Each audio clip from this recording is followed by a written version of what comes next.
So this is a 57 years old pediatrician. He's a doctor and he treats the children's and infants, and he is an athlete, sort of athlete. He daily does the cycling for 2 hours, and he's a badminton player. On echo, LV function was normal and ECG was absolutely normal. Only his complaint is after cycling, after 5 to 10 minutes of cycling, he is getting chest discomfort and some mild shortness of breath. So I did TMT and TMT is absolutely negative.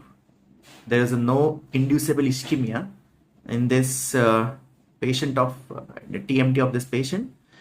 And then I decided to rule out for the CAD. So I convinced him for the angiogram, and this is the angiogram, and this is the ileocaudal view, and you can clearly see in just before the diagonal branch in the LAD there is a 90% stenosis.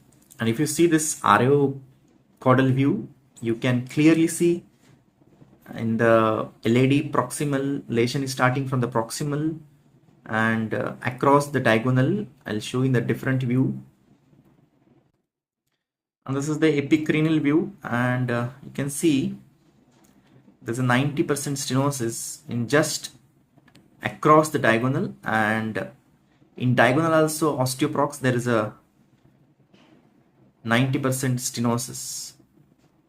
And this is the areocranial view, and you can see the same thing, and you can see clearly the right from the ostium in the diagonal D1 there is a significant lesion, and in proximal LAD across the D1 there is a lesion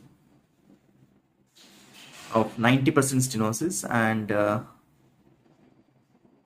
otherwise this RCA is normal, superdominant RCA.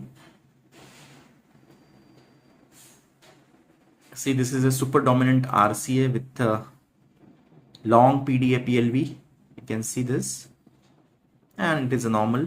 So the same thing I'm showing in this areocranial view. Just near the arrow you can see there is a 90% stenosis in LAD just across the diagonal, just above the arrow. This is the diagonal, this is the diagonal, big diagonal, and this is the LAD. Right from the proximal there's a lesion, and here is the maximum 90% stenosis.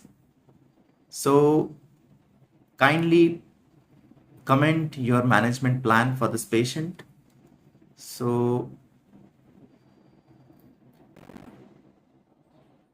my plan for this patient is straight away 2-strain strategy with decay crush or culotte. Probable decay crush for culotte is not same diameter of the diagonal and LAD. So probable decay crush would be a best management strategy for this management of this patient. So my probable plan of management for this patient is straight away 2-strain strategy, probable with a decay crush technique. So kindly post your management plan for this patient. Thank you.